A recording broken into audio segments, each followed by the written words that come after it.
Hello dear friends, स्वागत है आपका यूरेका क्लासेस में। आज हम फिर से आपसे बात करने हैं हीमोग्लोबिन के बारे में कि हीमोग्लोबिन है वो किस प्रकार से काम कर रहा है। तो हमने लास्ट क्लास में हीमोग्लोबिन की जनरल इंट्रोडक्शन भी पढ़ा, उसके बाद में हमने ये भी पढ़ा कि हीमोग्लोबिन ऑक्सीजन को ट्रांसपोर्ट किस प्रकार से कर रहा है। आज हम पढ़ने वाले हैं हीमोग्लोबिन को कुछ फैक्टर्स इफेक्ट करते हैं, वो किस प्रकार से इफेक्ट करते हैं और उनसे क्या क्या इफेक्ट होता है। तो आज हम पढ़ने वाले हैं factors affecting of haemoglobin, factors affecting of haemoglobin with oxygen की ऑक्सीजन की बाइंडिंग को कुछ फैक्टर्स ऐसे हैं जो कम करेंगे, कुछ फैक्टर्स ऐसे हैं जो ज़्यादा करेंगे। तो किस प्रकार से उस फैक्टर्स को कम कर रहे हैं और ज़्यादा कर रहे हैं, उन सब चीज़ों के बारे में आज हम पढ़ने वाले हैं। तो देखो, हम हीमोग्लोबिन को थोड़ा सा डिटेल में इसलिए ले रहे हैं कि सभी प्रकार से कि एनिमल फिजियोलॉजी के पॉइंट ऑफ व्यू से भी हीमोग्लोबिन को पढ़ लें, हम बायोकेमिस्ट्री के पॉइंट ऑफ व्यू से भी हीमोग्लोबिन को पढ़ लें, और कुछ हद तक हम पेप्टाइड्स की बात की है, एमिनो एसिड्स की बात की है, सीक्वेंसिंग की बात की है, तो मॉलिक्यूलर बायोलॉजी के पॉइंट ऑफ व्यू से भी हमने हीमोग्लोबिन को पढ़ा है। तो हमारा पर्पज ये है कि हीमोग्लोबिन के बारे में जो भी चीज़ें हैं, जो भी हमारी बॉडी में हीमोग्लोबिन काम कर रहा है, जिन जिन चीज़ों से वो इफेक्ट हो रहा है, उन सब चीज़ों के बारे में अपन बात करें, ऐसी हमारी इच्छा थी। तो हमने थर्ड वीडियो में हम पढ़ने वाले हैं कि हीमोग्लोबिन को कौन कौन से फैक्टर्स जो हैं वो अफेक्ट करने वाले हैं। तो पहला फैक्टर हम पढ़ ही लेते हैं, कार्बन मोनोऑक्साइड। पहला फैक्टर कौन हो गया? Carbon monoxide. Carbon monoxide, carbon monoxide है वो हीमोग्लोबिन को बहुत ज्यादा इफेक्ट करता है। इफेक्ट कैसे करता है? देखिए कि हम कहते हैं कि हीमोग्लोबिन के साथ में ऑक्सीजन बाइंड हो रही है और हीमोग्लोबिन एक एंजाइम की तरह काम कर रहा है। इसका मतलब ऑक्सीजन इसके लिए क्या हो गया? सबस्ट्रेट हो गया। ऑक्सीजन के लिए क्या हो गया? सबस्ट्रेट हो गया।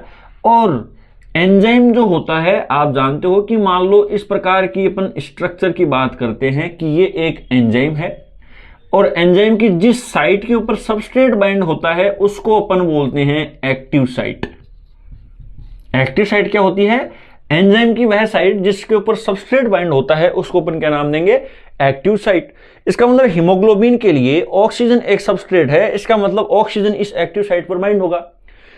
दिक्कत क्या होती है कि कार्बन मोनोऑक्साइड जो है वो कार्बन मोनोऑक्साइड की और ऑक्सीजन की एक्टिव साइट सेम होती है, और कार्बन मोनोऑक्साइड की और ऑक्सीजन की एक्टिव साइट सेम होने की वजह से दिक्कत क्या होती है कि जहां पर ऑक्सीजन बाइंड होनी चाहिए थी वहां पर कार्बन मोनोऑक्साइड बाइंड होना शुरू हो जाएगी, और कई गुना ज्यादा एफिनिटी है वो कार्बन मोनोऑक्साइड की होती है। यानी कि एफिनिटी ज्यादा किसकी है? कार्बन मोनोऑक्साइड की। मेरा कहने का मतलब क्या हुआ कि एनवायरनमेंट में ऑक्सीजन भी है और कार्बन मोनोऑक्साइड भी है, दोनों है, तो सबसे पहले बाइंड कौन होगा? कार्बन मोनोऑक्साइड, क्योंकि कार्बन मोनोऑक्साइड की हीमोग्लोबिन के लिए एफिनिटी भी बहुत ज्यादा होती है और एफिनिटी के साथ साथ में दोनों की एक्टिव साइट भी सेम होती है। इसका मतलब जहां पर ऑक्सीजन को बाइंड होना चाहिए था, अब वहां पर कौन बाइंड हो जाएगा?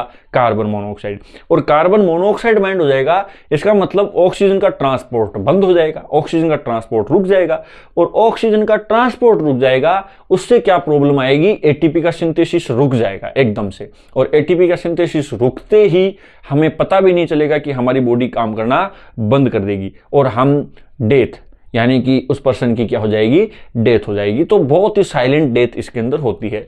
तो ऐसा क्यों हुआ? देखो, क्योंकि आप ये समझ लो कि कार्बन मोनोऑक्साइड और हीमोग्लोबिन, ऑक्सीजन की हीमोग्लोबिन के लिए एफिनिटी का कंपैरिजन करोगे तो कार्बन मोनोऑक्साइड की कई गुना ज्यादा एफिनिटी होती है। तो जैसे मान लो एक आदमी है, वो अपने घर में सिगड़ी जला के सो रहा है और कमरे को पूरा बंद कर दिया। कोयला जब जलेगा तो वहां से कार्बन मोनोऑक्साइड गैस रिलीज होती है। अब कमरे को बंद कर दिया, इसका मतलब डिफ्यूजन नहीं हो पाएगा। डिफ्यूजन नहीं हो पाने का क्या मतलब हुआ कि कार्बन मोनोऑक्साइड कमरे से बाहर नहीं निकल पा रही, जिसकी वजह से कार्बन मोनोऑक्साइड की कंसंट्रेशन बढ़ जाएगी, और ऑक्सीजन एनवायरनमेंट से रूम में नहीं आ पा रही, कमरे में नहीं आ पा रही। क्यों नहीं आ पा रही? क्योंकि आपने कमरा बंद कर रखा है एकदम से टाइट। तो धीरे धीरे क्या होगा कि कार्बन मोनोऑक्साइड की कंसंट्रेशन तो बढ़ जाएगी और ऑक्सीजन की कंसंट्रेशन कम हो जाएगी, जिस वजह से कार्बन मोनोऑक्साइड पूरी तरह से हीमोग्लोबिन पर बाइंड होना शुरू हो जाएगी। और कार्बन मोनोऑक्साइड पूरी तरह से हीमोग्लोबिन पर बाइंड होना शुरू हो जाएगी, इसका मतलब ऑक्सीजन का ट्रांसपोर्ट आपकी बॉडी में बंद। और ऑक्सीजन का ट्रांसपोर्ट आपकी बॉडी में बंद हो गया, इसका मतलब वहां पर बॉडी में एनर्जी का सिस्टम ही बंद हो गया, एनर्जी का जनरेशन नहीं हो रहा और एनर्जी का फॉर्मेशन ही नहीं हो रहा। इसका मतलब हमें फील ही नहीं होगा कि कब मौत हुई, बहुत साइलेंट है, डेथ हो जाएगी। क्योंकि जैसे कि मान लो 10 मॉलिक्यूल आपकी ऑक्सीजन के हैं और 1 मॉलिक्यूल कार्बन मोनोऑक्साइड का है, उसके बावजूद भी कार्बन मोनोऑक्साइड बाइंड होगा, ऑक्सीजन को बाइंड नहीं होने देगा, कार्बन मोनोऑक्साइड को बाइंड होगा। इतनी ज्यादा एफिनिटी होती है कार्बन मोनोऑक्साइड की।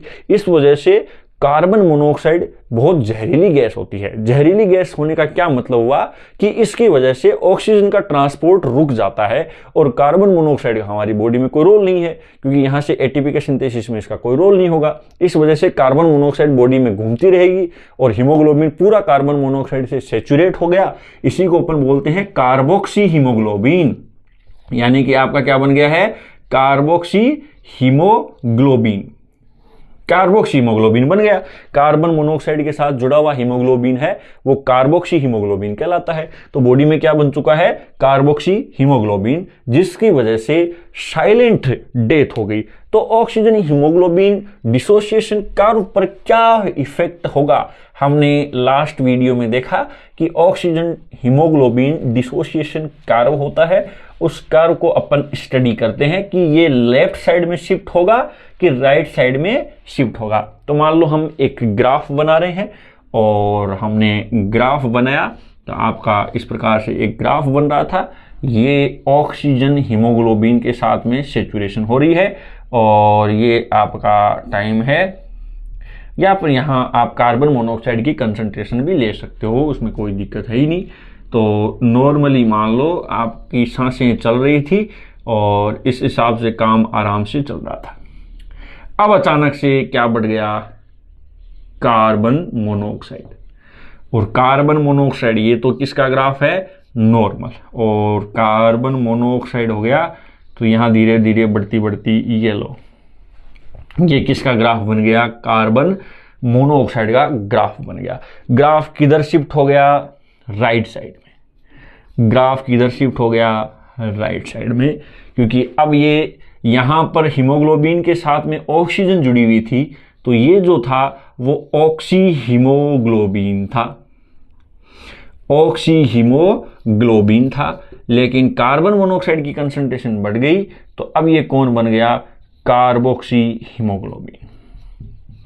ये कौन बढ़ गया है, कार्बोक्सी हीमोग्लोबिन। तो इस प्रकार से ये क्या कर रहा है, राइट साइड में ग्राफ को शिफ्ट कर रहा है, इधर ग्राफ को शिफ्ट कर रहा है और ग्राफ को बहुत ही नीचे ला करके खड़ा कर रहा है, और बहुत नीचे ला करके खड़ा करेगा, जिसकी वजह से ऑक्सीजन का ट्रांसपोर्ट है बॉडी में रुक जाएगा। तो क्यों है ऐसा, क्योंकि कार्बन मोनोऑक्साइड और ऑक्सीजन दोनों की हीमोग्लोबिन पर एक्टिव साइट सेम है, यानी दोनों हीमोग्लोबिन पर सेम ही जगह पर जुड़ेंगे।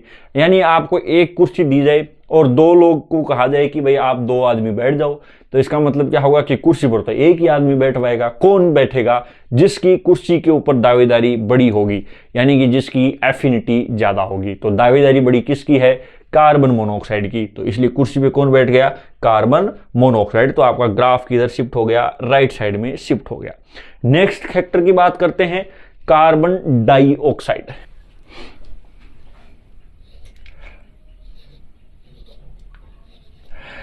कार्बन डाइऑक्साइड, कार्बन डाइऑक्साइड की क्या करती है कि कार्बन डाइऑक्साइड है ये हीमोग्लोबिन पर बाइंड होती है। पहली चीज तो ये कि कार्बन डाइऑक्साइड है वो हीमोग्लोबिन की एक्टिव साइट पर बाइंड नहीं होकर के अदर देन एक्टिव साइट पर बाइंड होती है, और अदर देन एक्टिव साइट के ऊपर बाइंड होती है। इसका मतलब क्या हुआ कि ऐसा नहीं होगा कि ऑक्सीजन का ट्रांसपोर्ट 0% हो गया, ऐसा नहीं होगा। जैसे कि मान लो आप साइकिल चला रहे हो, अकेला आदमी साइकिल चला रहा है और उस आदमी के पीछे कोई दूसरा आदमी आके बैठ गया, तो हो सकता है कि उसकी रफ्तार धीरे हो जाए लेकिन वो साइकिल चलती रहेगी। यही काम होता है कि हीमोग्लोबिन की एक्टिव साइट के ऊपर ऑक्सीजन जुड़ी हुई है और कार्बन डाइऑक्साइड है वो बाकी साइड के ऊपर जुड़ जाती है।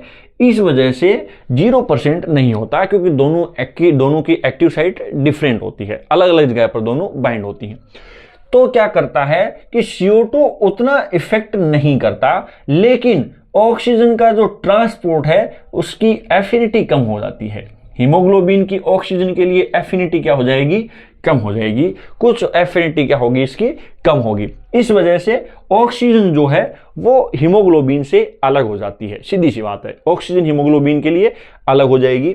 तो जब कार्बन डाइऑक्साइड ऑक्सीजन हीमोग्लोबिन पर बाइंड होगी तो उसको अपन बोलते हैं carb amino haemoglobin. Carb amino haemoglobin. जो जनरली CO2 बाइंड होती है वो हिस्टिडीन एमिनो एसिड होता है, उसकी ग्लोबिन यूनिट पे उस हिस्टिडीन एमिनो एसिड के साथ में CO2 बाइंड होती है। अब देखिए कार्ब एमिनो हीमोग्लोबिन बन रहा है ब्लड के अंदर, और ये हमारे लिए एक उचित मात्रा में बेनिफिशियल है। यानी कार्बन डाइऑक्साइड जो है वो उचित मात्रा में अगर है, ऐसा नहीं है कि बहुत ज्यादा हो गई तो बेनिफिशियल हो गई, लेकिन उचित मात्रा में बेनिफिशियल है। कैसे है उसकी अपन बात करते हैं कि लंग्स के पास में हीमोग्लोबिन जुड़ रहा है ऑक्सीजन से, ऑक्सी हीमोग्लोबिन बन रही है। यहां इसकी एफिनिटी ज्यादा है, यहां इसकी एफिनिटी ज्यादा है, और यही हीमोग्लोबिन ऑक्सीजन को लेकर के टिश्यूज के पास में गया। अब टिश्यूज के पास में मतलब सेल है, और सेल में रेस्पायरेशन चल रहा है। रेस्पायरेशन चल रहा है मतलब कि भोजन के कण, ग्लूकोज के कण टूट के एसिटाइल कोएंजाइम एक टूट करके ये CO2 बना रहे हैं। मेटाबॉलिक एक्टिविटी के फलस्वरूप क्या बनता है, CO2 बनता है। तो लंग्स के पास में CO2 कम है कंपेरेटिवली, और टिश्यूज के पास में CO2 ज्यादा है, और CO2 यहां पर ज्यादा है, और यहां पर आपका हीमोग्लोबिन किसको लेकर आया, ऑक्सीजन को लेकर आया। ऑक्सीजन की जरूरत किसको है, सेल्स को है या टिश्यू की है। अब टिश्यू के पास में कौन बढ़ गया, CO2, और यहां CO2 आते ही हीमोग्लोबिन की एफिनिटी कम हो गई ऑक्सीजन के लिए। हीमोग्लोबिन की एफिनिटी ऑक्सीजन के लिए कम हो गई, और एफिनिटी कम होते ही हीमोग्लोबिन ऑक्सीजन को यहां रिलीज कर देगा। हम भी यही चाहते थे। ऑक्सीजन की जरूरत किसको है, हीमोग्लोबिन को है, और ऑक्सीजन की जरूरत हीमोग्लोबिन को है। इसका मतलब ऑक्सीजन की जरूरत टिश्यूज को है, और ऑक्सीजन की जरूरत टिश्यूज को है, तो हम भी यही चाहते थे कि ऑक्सीजन टिश्यू के पास रिलीज हो जाए, और CO2 ने एफिनिटी कम कर दी। इसका मतलब आराम से ऑक्सीजन रिलीज हो गई। तो ये एक लिमिट तक क्या हुई, बेनिफिशियल हुई। यहां पर आपको फायदा हुआ, CO2 ने क्या कर दिया, एफिनिटी कम करके हीमोग्लोबिन से ऑक्सीजन को अलग कर दिया, और टिश्यू के पास में ऑक्सीजन अलग हो गई। जहां पर रेस्पायरेशन होगा, ATP का सिंथेसिस होगा सेल के या माइटोकॉन्ड्रिया की इनर मेम्ब्रेन के अंदर। तो इसका मतलब ये क्या हो गया, आपके लिए एक लिमिट तक CO2 की अमाउंट बढ़ना फायदेमंद हो गया। ये लिमिट की बात है, अन्यथा अगर ये ज्यादा हो जाएगी तो एफिनिटी बहुत कम हो जाएगी। इसलिए हो सकता है कि लंग्स के पास में CO2 बढ़ जाए, और लंग्स के पास में CO2 बढ़ जाएगी तो वहां पर प्रॉपर तरीके से हीमोग्लोबिन ऑक्सीजन के साथ में बाइंड नहीं हो पाएगी। तो CO2 है वो टॉक्सिक गैस नहीं है, जहरीली गैस नहीं है, एक लिमिटेड अमाउंट तक, और अगर एक लिमिट से ज्यादा हो गई तो ये टॉक्सिक हो सकती है कुछ हद तक। लेकिन CO2 की वजह से आदमी मरता नहीं है। हो सकता है कि थोड़ी सी सांस लेने में प्रॉब्लम हो, या कोई और छोटी मोटी प्रॉब्लम जैसे थकान ज़्यादा हो रही हो, क्योंकि ATP का सिंथेसिस थोड़ा कम हो जाएगा, क्योंकि ऑक्सीजन की सप्लाई कम हो जाएगी। लेकिन ऐसा नहीं है कि CO2 की अमाउंट बढ़ जाएगी तो आदमी मर जाएगा, क्योंकि दोनों की एक्टिव साइट अलग अलग होती है। इसीलिए ऐसा भी हो सकता है कि हीमोग्लोबिन पर CO2 भी बाइंड है और ऑक्सीजन भी बाइंड है। एफिनिटी डेफिनेटली ऑक्सीजन की हीमोग्लोबिन के लिए कम होगी, लेकिन ये चीज पॉसिबल है। कार्बन मोनोऑक्साइड के केस में ये चीज पॉसिबल नहीं है कि एक साथ हीमोग्लोबिन पर ऑक्सीजन भी बाइंड है और कार्बन मोनोऑक्साइड भी बाइंड है। तो वही सीधी सी बात है, ये भी ऑक्सीजन हीमोग्लोबिन कर्व को किधर शिफ्ट करेगा, राइट साइड में शिफ्ट करेगा। यानी एफिनिटी को कम कर रहा है, इसका मतलब ये राइट साइड में शिफ्ट करता है। तो अपन गैस एक्सचेंज की बात करेंगे तो गैस एक्सचेंज के अंदर देखो इस प्रकार का ग्राफ, हालांकि CO2 का जो एक्सचेंज होता है, हम क्या करते हैं कि CO2 को भी तो टिश्यू से बाहर ला करके बॉडी से बाहर रिलीज करते हैं, तो वहां पर भी ये कॉन्सेप्ट काम तो करता है, लेकिन ये थोड़ा सा इसमें बड़ा होता है कि CO2 है, ये CO2 जो है वो हीमोग्लोबिन के साथ में भी बाइंड होकर के बॉडी से बाहर आ सकती है लंग्स, कार्ब एमिनो हीमोग्लोबिन के फॉर्म में, या फिर आपके CO2 है वो बाइकार्बोनेट आयन के फॉर्म में भी बाहर आ सकती है, या फिर जो CO2 है वो प्लाज्मा के साथ में डिजोल्व स्टेट में भी घुल करके बाहर आ सकती है। कई तरीके, सबसे ज्यादा जो है वो बाइकार्बोनेट आयन के फॉर्म में निकल करके बाहर आती है। तो देखो इसमें जो ग्राफ बनेगा ये इस प्रकार का ग्राफ इसमें बनेगा कि ये तो अपन बार बार नहीं लिखें,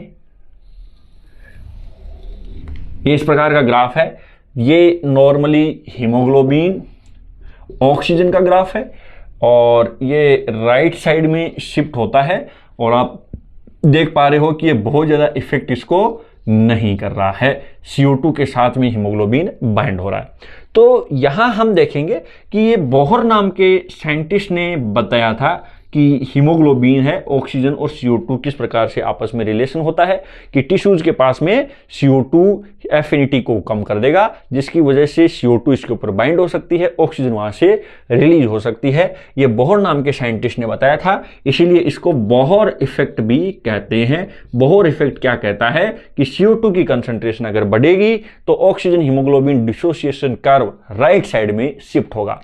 दूसरा इफेक्ट फैक्टर है ये एसिडिक एनवायरनमेंट कर सकता है। एसिडिक एनवायरनमेंट का मतलब क्या हुआ, हाइड्रोजन आयन का बढ़ना। जब हाइड्रोजन आयन बढ़ते हैं तो क्या होता है, पॉजिटिव चार्ज इसके अंदर बढ़ेगा और हाइड्रोजन आयन की वजह से हीमोग्लोबिन जो है वो प्रवृत्ति में एसिडिक हो जाएगा और हिस्टिडीन एमिनो एसिड के ऊपर हाइड्रोजन आयन बाइंड होता है और हिस्टिडीन एमिनो एसिड के ऊपर हाइड्रोजन आयन जब बाइंड होगा तो इसकी वजह से भी जो है वो ऑक्सीजन हीमोग्लोबिन जो है वो किधर ग्राफ शिफ्ट होगा, राइट साइड की तरफ शिफ्ट होगा। यानी कि अगर मान लो बॉडी में एसिडिक एनवायरनमेंट बढ़ रहा है, हाइड्रोजन आयन की कंसंट्रेशन बढ़ रही है, तो उस वजह से भी क्या होता है कि आपका हीमोग्लोबिन डिसोसिएशन कर्व है वो राइट साइड में शिफ्ट होता है। उसके बाद में नेक्स्ट हो सकती है कि टेम्परेचर, अगर टेम्परेचर बढ़ रहा है, बढ़ता जा रहा है, तो भी ऑक्सीजन की हीमोग्लोबिन के लिए एफिनिटी कम होती है, क्योंकि हीमोग्लोबिन की एक निश्चित, हमारी बॉडी का एक निश्चित टेम्परेचर है 37 डिग्री सेंटीग्रेड। सभी मॉलिक्यूल, सभी प्रोटीन की काम करने की एक कैपेसिटी है, क्योंकि मान लो अगर टेम्परेचर बढ़ाओगे तो हीमोग्लोबिन की खुद की स्ट्रक्चर में इंबैलेंस होना शुरू हो जाएगा, क्योंकि उसके अंदर भी हाइड्रोजन बॉन्ड है, आयनिक बॉन्ड है, आपके और वांडरवाल बॉन्ड है, ये जो हाइड्रोफोबिक इंट्रैक्शंस हैं, कई प्रकार के वीक इंट्रैक्शंस है, जिसकी वजह से हीमोग्लोबिन की खुद की स्ट्रक्चर मेंटेन है। तो अगर मान लो टेम्परेचर बढ़ेगा तो हीमोग्लोबिन की खुद की स्ट्रक्चर इंबैलेंस होना शुरू हो जाएगी और खुद की स्ट्रक्चर इंबैलेंस होना शुरू हो जाएगी तो जाहिर सी बात है ऑक्सीजन के लिए एफिनिटी कम हो जाएगी और ऑक्सीजन के लिए एफिनिटी कम होगी तो ये भी किधर शिफ्ट करेगा, राइट साइड की तरफ शिफ्ट करेगा। और अगर टेम्परेचर कम हुआ तो एक हद तक, अगर टेम्परेचर कम हुआ तो थोड़ी एफिनिटी बढ़ती है और अगर टेम्परेचर बहुत ही ज्यादा कम हो गया तो जाहिर सी बात है बॉडी का सारा क्रिस्टल बन जाएगा, उसके बाद में तो एफिनिटी फिर से घटना ही शुरू हो जाती है। तो एक हद तक टेम्परेचर कम हुआ है तो ऑक्सीजन की हीमोग्लोबिन के लिए एफिनिटी बढ़ती है और अगर बहुत ज्यादा कम हो गया तो उसके बाद में फिर से एफिनिटी वापस से घटना शुरू हो जाएगी। तो ये कुछ फैक्टर थे। एक होता है जो ग्लिसरोल 2,3 बिसफॉस्फेट या ग्लिसरोल 2,3 बिसफॉस्फेट ऐसी कोई स्ट्रक्चर बनती है ग्लाइकोलाइसिस के प्रोसेस के दौरान, उससे भी ये एफिनिटी कम होती है। तो बहुत सारे फैक्टर्स हमने पढ़े हैं जो राइट साइड में शिफ्ट करते हैं। अब हमारा एक चीज रह गई कि ऐसे भी तो कुछ फैक्टर होते होंगे जो एफिनिटी को बढ़ाते भी होंगे। एफिनिटी को कम करने वाली बातें तो हमने बहुत पढ़ ली, लेकिन कुछ ऐसे फैक्टर नहीं होते जो क्या करेंगे, ऑक्सीजन की हीमोग्लोबिन के लिए एफिनिटी को बढ़ा देंगे। तो ये जो ऑक्सीडाइजिंग एनवायरनमेंट या ऑक्सीडाइजिंग एजेंट हैं, ये क्या करते हैं, ऑक्सीजन की हीमोग्लोबिन के लिए एफिनिटी बढ़ाते हैं। जैसे कि नाइट्रस ऑक्साइड हो गया, नाइट्रोजन डाइऑक्साइड हो गया, टेम्परेचर का कुछ कॉन्सेप्ट हो गया, या बेसिक एनवायरनमेंट हो गया, यानी हाइड्रोजन आयन कम हो गए। तो इस प्रकार की ये जो चीजें हैं ये क्या करते हैं, ऑक्सीजन की हीमोग्लोबिन के लिए एफिनिटी को बढ़ा देते हैं। और ऑक्सीजन की हीमोग्लोबिन के लिए एफिनिटी को बढ़ा देंगे तो ऑक्सीजन डिसोसिएशन कर्व किधर शिफ्ट होगा, लेफ्ट साइड में। किधर शिफ्ट होगा, लेफ्ट साइड में शिफ्ट होगा। इसका मतलब ये आर स्टेट को फेवर करेगा। तो ये कुछ फैक्टर्स दे जो ऑक्सीजन की हीमोग्लोबिन को एफिनिटी को बढ़ा देंगे। और जब ऑक्सीडाइजिंग एजेंट बढ़ेगा तो ऑक्सीडेशन करेंगे, तो इस प्रकार का हीमोग्लोबिन है वो कहलाएगा मेथ हीमोग्लोबिन।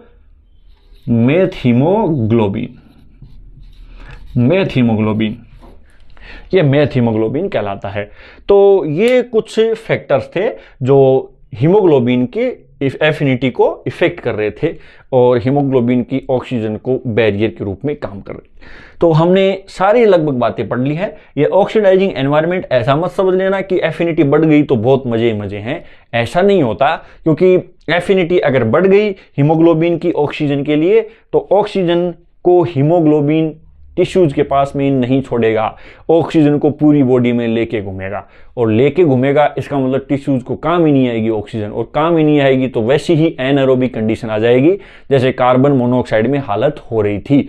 तो ज़्यादा एफिनिटी बढ़ना भी बेनिफिशियल नहीं है। यानी ये जो गैसेस हैं या ये जो कंडीशंस मैंने आपको बताई हैं, ये कंडीशंस अगर हमारी बॉडी में क्रिएट होना शुरू हो जाए तो भी समस्या है।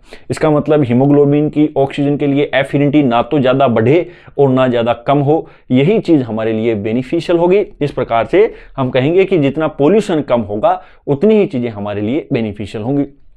तो ये सभी बातें हमने ऑक्सीजन हीमोग्लोबिन के बारे में पढ़ा है।